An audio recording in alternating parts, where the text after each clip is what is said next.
Olá, gente! Vamos lá para mais uma aula do nosso componente curricular Bacteriologia e Micologia comigo, professora Elvia. Na aula de hoje eu irei abordar alguns aspectos sobre metabolismo. E já que eu vou falar sobre metabolismo, a gente vai incluir algumas características relacionadas aos micro-organismos, especificando as bactérias. Nessa imagem a gente já consegue observar a estrutura de uma molecular, de uma enzima, e aqui esse ponto vermelho, o substrato. Essa imagem nada mais é do que a popularmente conhecida como esquema, né, chave fechadura, onde sempre haverá um substrato específico ou um substrato que se encaixe à estrutura de uma enzima em específico para que o metabolismo aconteça, para que as reações elas aconteçam. Então, o que seria de fato metabolismo? O metabolismo nada mais é do que a soma de todas as reações químicas que acontecem dentro de um organismo vivo, seja ele um animal, uma planta, um humano, assim como aqueles seres que são unicelulares, como as bactérias. E aí essas reações químicas, elas são reguladas por enzimas que têm a capacidade de liberar energia ou requerem energia. Quando a gente se refere a uma reação química que está relacionada com a liberação de energia, se trata das reações catabólicas ou degradativas. Quando a gente se refere àquela que requer energia, nós estamos nos referindo às reações anabólicas ou biosintéticas. As reações catabólicas incluem as reações hidrolíticas e as exergônicas. As reações anabólicas, elas incluem aquelas reações de síntese e síntese por desidratação e as endergônicas. Então, cada reação química ela vai ser classificada a partir da sua liberação ou não de energia. Ou melhor, se ela vai produzir energia ou se ela vai consumir mais energia. Aqui a gente tem um esquema bem simples, digamos assim, que é o papel do ATP no acoplamento das reações anabólicas e catabólicas. Aqui nós temos, nessa primeira seta, a glicose, com a presença de energia, ela vai se transformar aqui, em dióxido de carbono e uma molécula de água.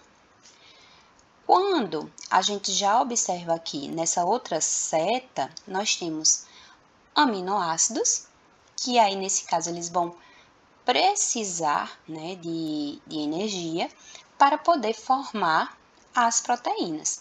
Nesse caso aqui a gente teria um exemplo de uma reação anabólica, onde o anabolismo ele utiliza a energia para sintetizar macromoléculas, enquanto que a da glicose seria o quê? Uma oxidação de moléculas. Então, estaria acontecendo a oxidação da glicose e, como consequência, a liberação de energia, nesse caso na forma de ATP.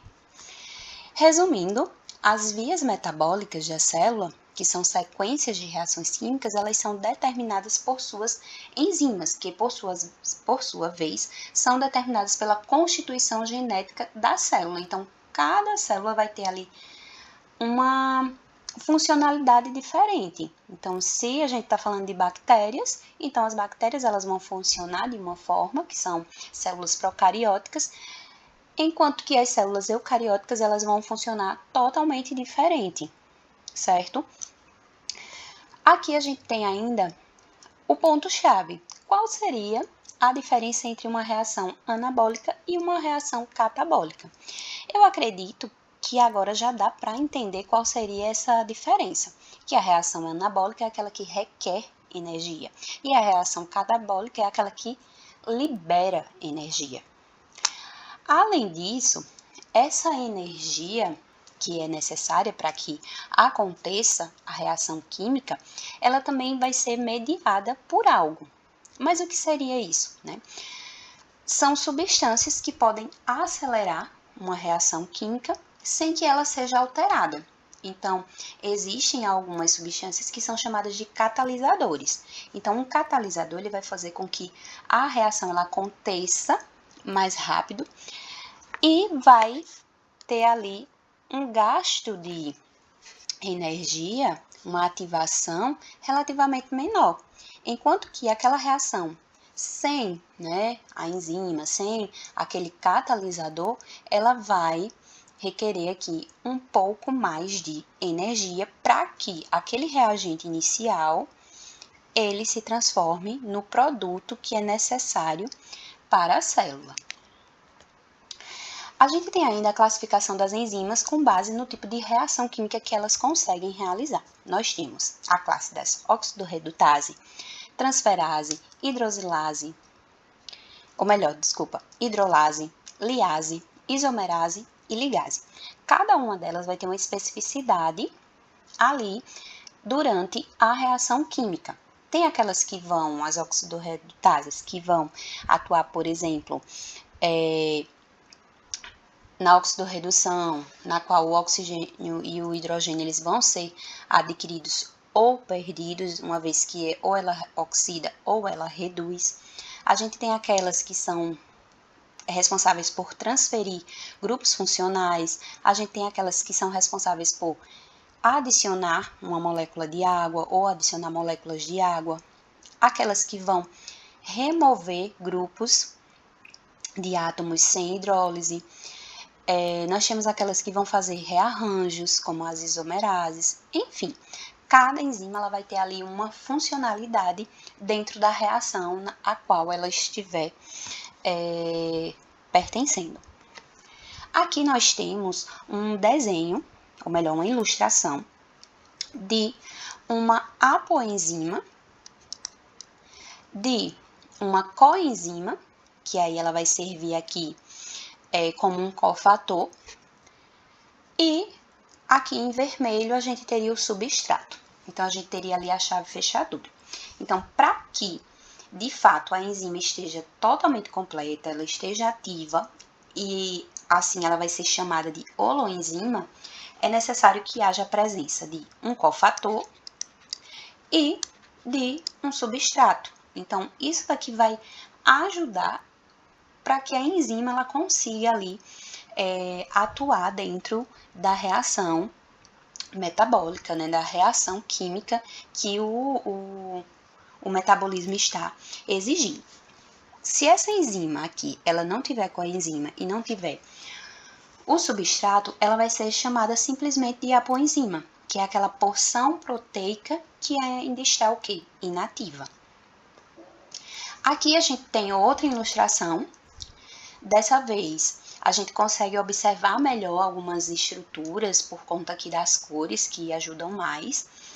A gente tem aqui, nessa imagem, a gente consegue ver o cofator aqui como sendo um componente não proteico, ele pode ser um íon de ferro, zinco, magnésio, cálcio. A gente teria aqui uma coenzima, que também pode estar presente, que aí nesse caso vai ser uma molécula inorgânica. A gente tem os substratos, que vão se encaixar aqui num sítio específico, que é chamado de sítio ativo. E aqui, no geral, a gente tem a holoenzima, que vai ser a apoenzima, mais o cofator. Aí, vejam só, a ação das enzimas sobre os substratos na formação de produtos. O que seria basicamente isso? É que, para que tenha ali um produto final ao longo de um metabolismo, é necessário que tenha a enzima ativa. Mas a enzima só vai estar ativa se o substrato estiver conectado a ela, se ele estiver unido, ligado a ela, que é o que acontece aqui, ó. A enzima, os seus sítios ativos, que é onde o substrato ele vai conseguir se encaixar. Depois que isso acontece, e o produto já é formado, ele consegue o quê? Se desprender daquela porção ali proteica. Aqui são algumas vitaminas que têm funções coenzimáticas, né? Todo mundo já ouviu falar nas vitaminas. Então, as vitaminas, elas têm ali sua importância no organismo, seja ele humano, animal, enfim, ou nas bactérias também. E aí, por isso que, pensando aí agora no corpo humano, por isso que a gente tem essa necessidade de ter as vitaminas. Aqui, por exemplo, a gente tem vitamina B1, vitamina B2, vitamina B6, B12, a gente tem aqui o ácido fólico, vitamina E, vitamina K, biotina, enfim. Todas essas aqui listadas, todos esses compostos aqui listados, eles têm funções coenzimáticas, então eles têm a capacidade de se ligar à enzima e quando o substrato se liga também, a função, a reação química, ela vai ser mais eficiente, ela vai ser mais eficaz ali no metabolismo que está acontecendo dentro da célula. Aqui a gente tem, né, o mecanismo da ação enzimática, mais uma vez, aquela imagem lá do início, onde a gente tinha toda a estrutura aqui da enzima, né, da porção proteica, juntamente com o substrato. E se a gente observar, todo substrato ele vai ter ali um local específico para que ele consiga se ligar. Uma vez que isso acontece, esse substrato ele vai dar origem a quem?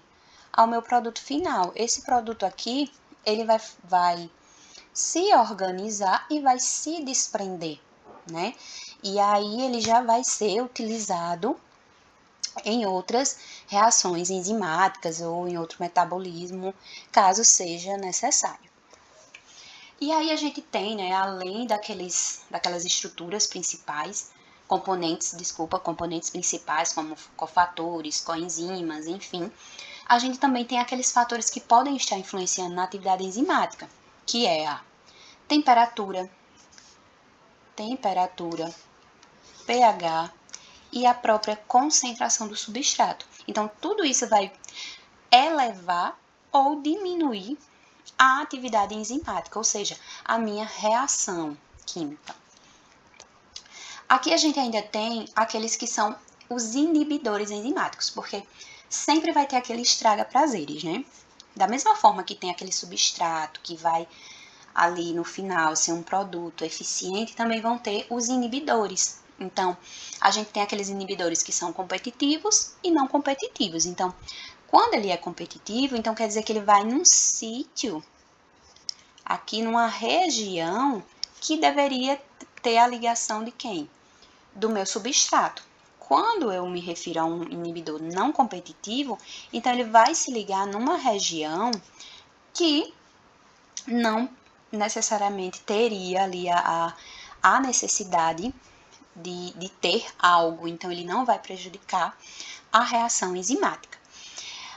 Esses dois inibidores aqui, em alguns textos, em algumas literaturas, trazem que eles são reversíveis, então eles podem se desligar da minha porção proteica, ou seja, da minha enzima.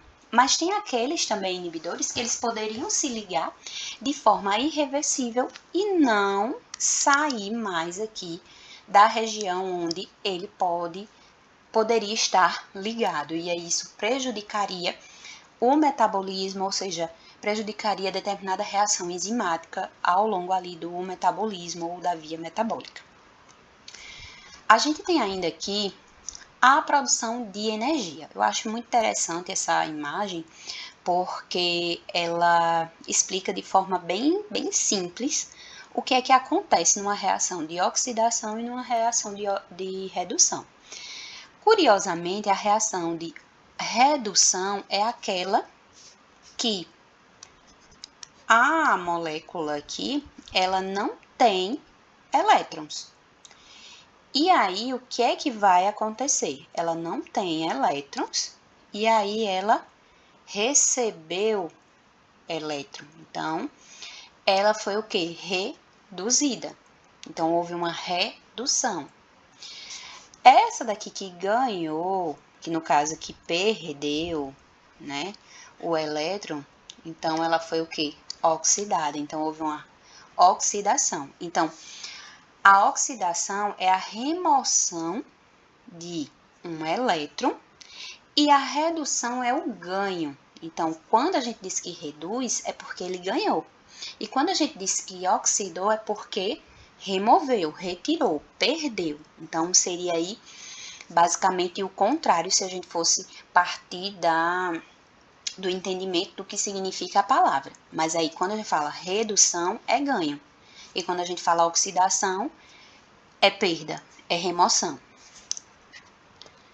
E aí, para produzir energia a partir da glicose, os micro-organismos utilizam dois processos gerais, que é a respiração celular e a fermentação. Então, agora a gente sai um pouquinho ali do metabolismo propriamente dito, pensando nas reações enzimáticas, e aí a gente vai para algo mais aplicado, que seria a respiração celular e a fermentação, que são extremamente importantes para a manutenção, para o desenvolvimento e crescimento de uma célula.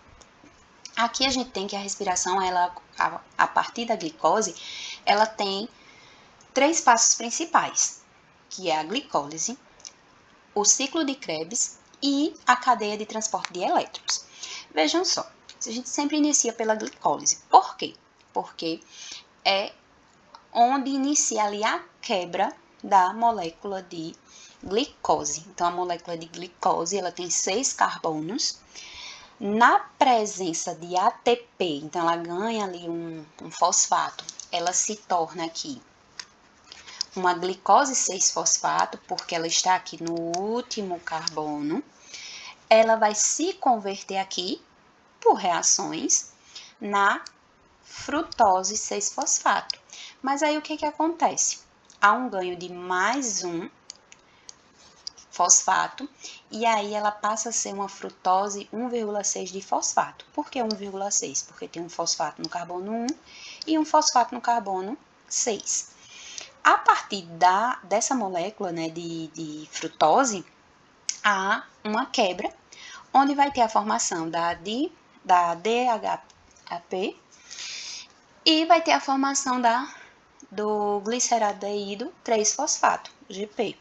Então, é onde a gente tem aqui agora 3 carbonos e um fosfato. A partir desse gliceraldeído 3-fosfato, a gente segue aqui com uma etapa de recuperação de energia. Por que a gente está recuperando energia?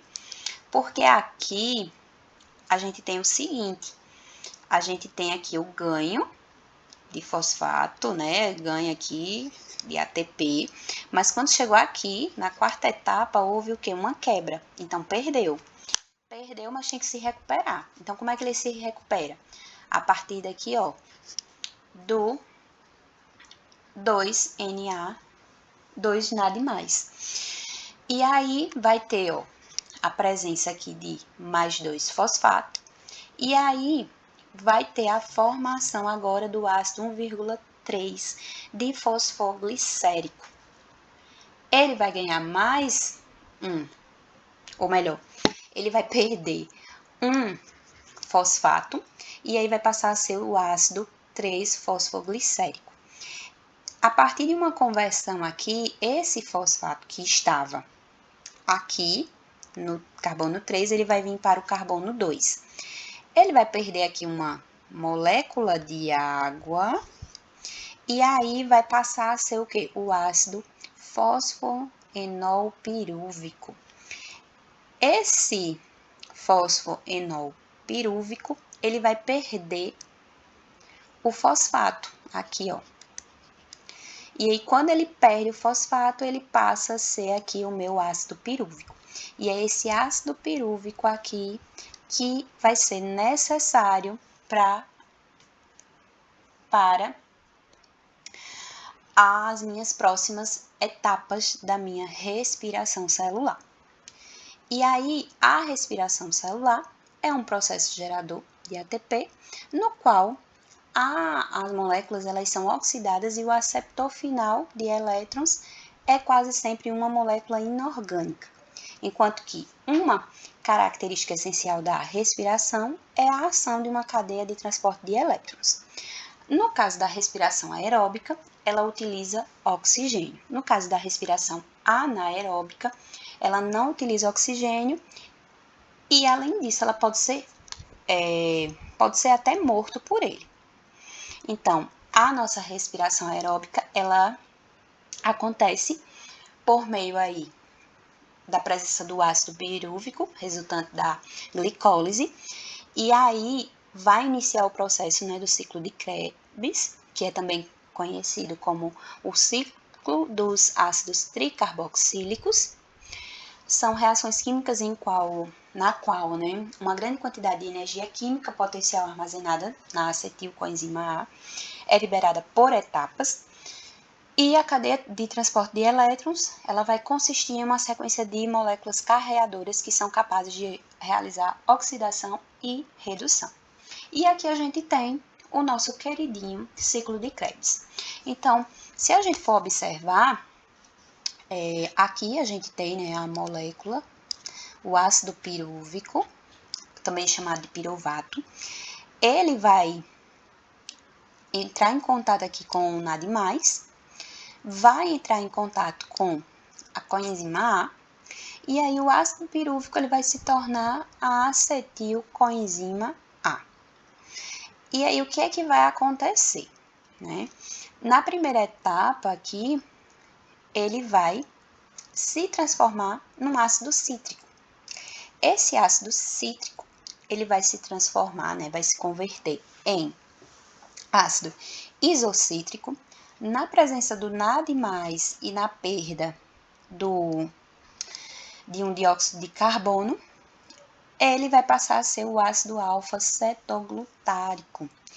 E aí, perceba que aqui ele perdeu, um carbono, né? Que foi justamente aqui na forma de dióxido de carbono. E aí vai ter a presença aqui, de uma coenzima A, vai ter aqui, o contato com o NAD+, haverá aqui a saída de um dióxido de carbono, e aí vai passar a ser o succinil ou succinil coenzima A. E aí o que é que vai acontecer? Aqui vai ter a presença de um ADP mais fosfato, e aí em contato com ele, ele resgata, né, aqui, ele se transforma, né, o ADP ele vai se transformar num ATP, vai ter a saída agora da coenzima A, vai haver a produção do ácido succínico, haverá o contato aqui com um FAD, esse FAD, ele vai passar a ser um FADH2, esse FADH2, ele vai passar, ou melhor, ele vai fazer com que haja aqui a redução do ácido succínico para o ácido fumárico. Esse ácido fumárico ele vai se converter em ácido málico. Esse ácido málico ele vai entrar em contato com o NAD+, vai passar a ser agora o ácido oxaloacético. E aí esse ciclo ele vai continuando aqui, vai sendo contínuo, sempre que houver, né, aqui a presença do ácido pirúvico. Então, o ácido pirúvico seria basicamente o start, mas ainda assim, aqui, o ácido oxaloacético, na presença, né, da coenzima A, do acetilcoenzima A, ele passa aqui, a ser o ácido cítrico. Então, haverá aqui sempre um ciclo formado desde que tenha aqui, a produção do meu acetilcoenzima A por conta da presença do ácido pirúvico ou piruvato. E aí, com essa produção do NADH, do FADH2, o que é que vai acontecer? Ele vai fazer com que haja o processo de cadeia de transporte de elétrons. Como assim? Haverá aqui a flavina mononucleotídeo, aqui que seria essa primeira aqui, e aí o que é que vai acontecer? Vai ter uma redução, mas ao passo que tem a redução, também haverá o que? A oxidação. Lembra do ganho na redução e da perda na oxidação. Então, isso daqui vai se dar ao longo de toda a cadeia de transporte de elétrons. Então, vai se dando aqui uma espécie de cascata. Então, inicia aqui a oxidação do NADH e FADH2. Aqui, ó, entrou o NADH, saiu o NAD+. Depois o FADH2, saiu o FAD. E aí, esse fluxo de elétrons, ele vai ocorrer ao longo de toda a cadeia. E aí, quem seria, né, o que aqui? Seria uma coenzima, e CIT B, CIT C1, CIT C, CIT A, CIT A3 são os citocromos que estão presentes na cadeia de transporte de elétrons, ou seja, nessa cascata aqui de óxido-redução. Então, é a perda e ganho de elétrons ao longo de toda a cadeia de transporte de elétrons. A gente tem ainda aqui outra forma também do mecanismo de síntese de ATP, né, utilizando a cadeia de transporte de elétrons, mas aí nesse caso é chamado de quimiosmose. Esse daqui ocorre em eucariotos. O outro, né, que eu acabei de mostrar, é o que ocorre normalmente também nas bactérias, né? Então, aqui a gente tem, né, o processo de quimiosmose, basicamente, como que ele acontece, onde a gente tem aqui, ó, a flavina, mononucleotídeo. Aqui, ó, ela ganha elétron, mas ela perde para coenzima, e aí que doa para o citocromo B, que doa para o citocromo C1, e assim sucessivamente, até que haja aqui a produção também de quem? De ATP. Então, a partir do momento que vai tendo essa doação e essa perda, vai havendo justamente a perda e ganho de elétrons. Então, esse daqui perde para o próximo ganhar. Então, esse daqui agora perde para o próximo ganhar. Até que finalize aqui em todas essas proteínas que estão aqui na membrana. Aqui a gente tem, né, a reação global para a respiração aeróbica em procariotos, que ela começa aqui, né, com a glicose mais oxigênio, mais 38 ADP, mais 38 fosfato, que vai resultar aqui em 6 dióxido de carbono, 6 moléculas de água e 38 ATPs. Isso daqui no geral, é o saldo, né, do que acontece nos procariotos. E aqui a gente teria basicamente um resumo do rendimento, né, na glicólise. Tem aí um rendimento de 2 ATPs na fosforilação a nível de substrato, 6 ATPs a nível de fosforilação oxidativa. Nós temos também o ciclo de Krebs, né, com 6 ATPs. A gente tem aí mais 2 GTP, que também é equivalente a ATP. Temos 18 ATPs na fosforilação oxidativa, na cadeia de transporte de elétrons, e 4 ATPs na fosforilação oxidativa na cadeia de transporte de elétrons. Então, assim, tudo vai depender da forma ali como o processo está acontecendo, mas que o ATP ele está sendo, sim, produzido e liberado. Aqui a gente tem, né, o fluxo, como que acontece, né, a partir da glicose. Então, vai ter um saldo, né, a partir da glicose, a gente tem um saldo de 2 ácidos pirúvicos. A partir desses 2 ácidos pirúvicos, vai ter aqui o início, né, do ciclo de Krebs, onde vai ter a conversão de 2-acetilcoenzima A, e aí eles vão estar funcionando aqui no ciclo de Krebs. Após o ciclo de Krebs começar, né, a liberar, né, com a enzima, a liberar FAD, a liberar NAD, enfim. E aí ele vai vir e vai entrar aqui na minha cadeia de transporte de elétrons. E aí o que vai acontecer? Vai haver aquele processo de óxido-redução. Então, é aquele perder para ganhar. Então, esse daqui, quem está aqui primeiro, por exemplo, a favina, ela vai perder para a coenzima, que vai perder para os citocromos e assim por diante, para que haja aqui o meu saldo de 38 ATPs no final da respiração. E aí a gente tem a respiração anaeróbica. O que seria essa respiração anaeróbica, né?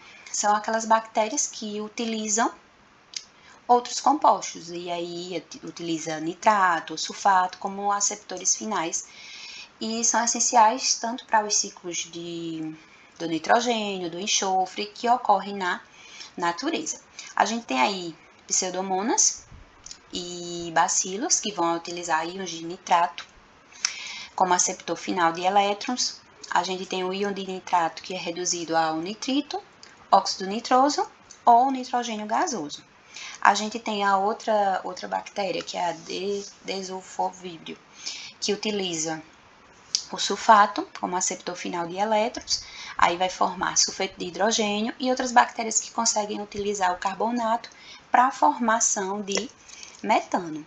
Então, cada bactéria ela vai ter sua especificidade. E aí a gente vai para o processo de fermentação. A fermentação, ela requer, né, o ácido pirúvico, mas ele vai ser metabolizado na ausência de oxigênio.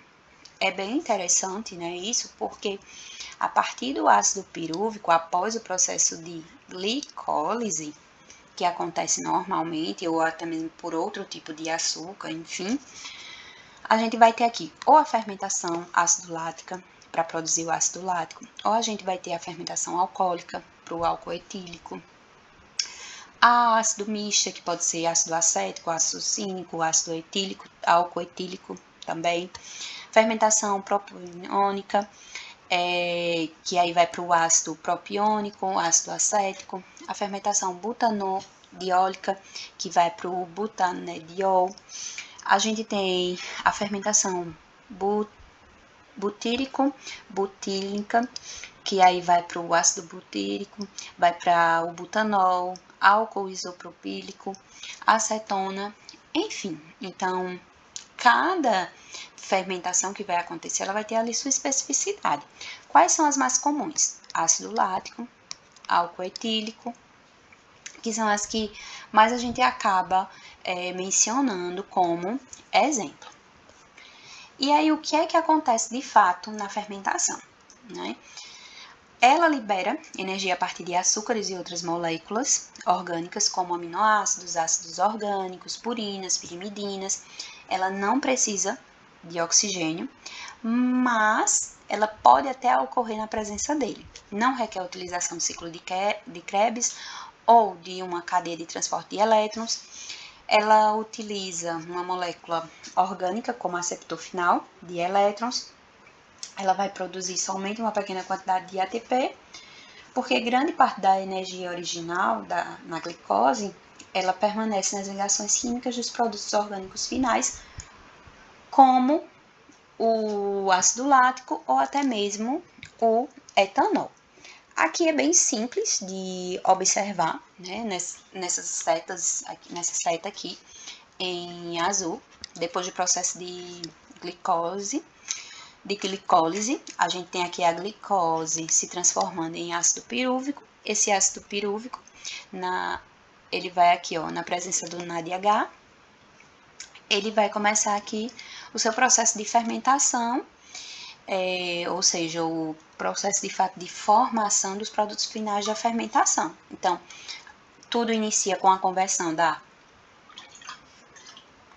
glicose com ácido pirúvico. As coenzimas, nesse caso, são reduzidas da glicólise ou suas alternativas, que seria a NADH ou a NADPH, elas que vão doar elétrons, íons de hidrogênio, ao ácido pirúvico ou a um derivado para formar um produto final da fermentação, como aqueles que eu mencionei anteriormente. E aí aqui a gente tem os tipos de fermentação. A gente tem a fermentação do ácido lático, que ela também é classificada como homoláticos,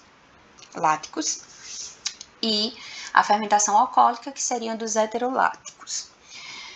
Aí vejam só, a gente tem como exemplo da fermentação do ácido lático as bactérias Streptococcus e Lactobacillus, dos heteroláticos, que seria a fermentação alcoólica para bebidas, né? Por exemplo, a Saccharomyces. E aqui a gente tem, né, o processo de glicólise com a formação dos ácidos pirúvicos, e aqui ele pode, né, se transformar em ácido lático, ou ele poderia, né, se transformar em acetaldeído, que depois ele seria convertido em etanol. Então, para poder que ele seja convertido em ácido lático, é necessário a presença do NADH.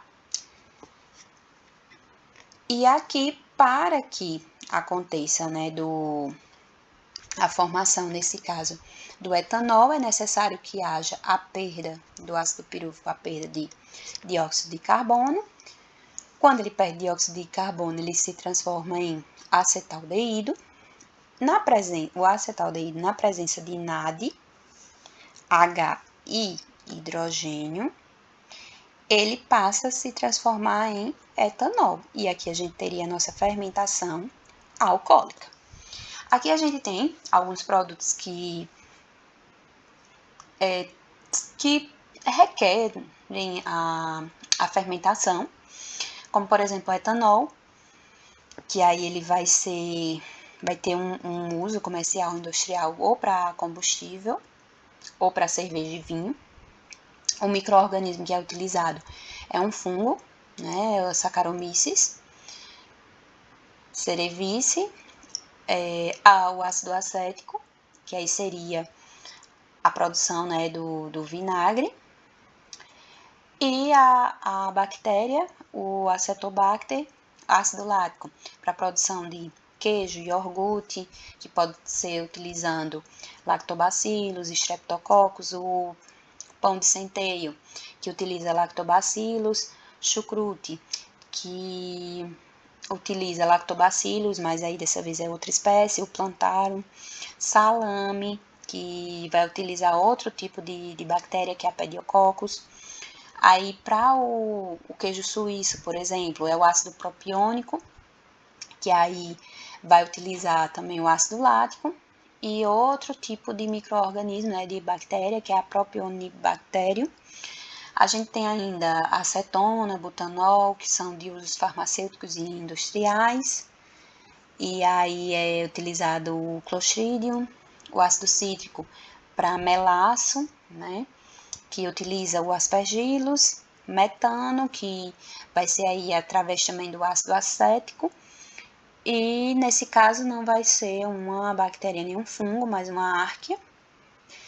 A sorbose, que vai utilizar o ácido ascórbico, o sorbitol, e a bactéria, né, o micro-organismo, a Gluconobacter. Aqui a gente tem, né, o processo de produção de energia, que aí pode ser respiração aeróbica, condições, né, aeróbicas, precisa do oxigênio molecular. A respiração anaeróbica, que aí seria sob condições anaeróbias, ou seja, na presença de outras substâncias inorgânicas, né, como o íon, né, de nitrato, enfim, o sulfato, o carbonato, a fermentação, né, que seria aí pela aerobiose ou anaerobiose, e teria que ser uma molécula orgânica.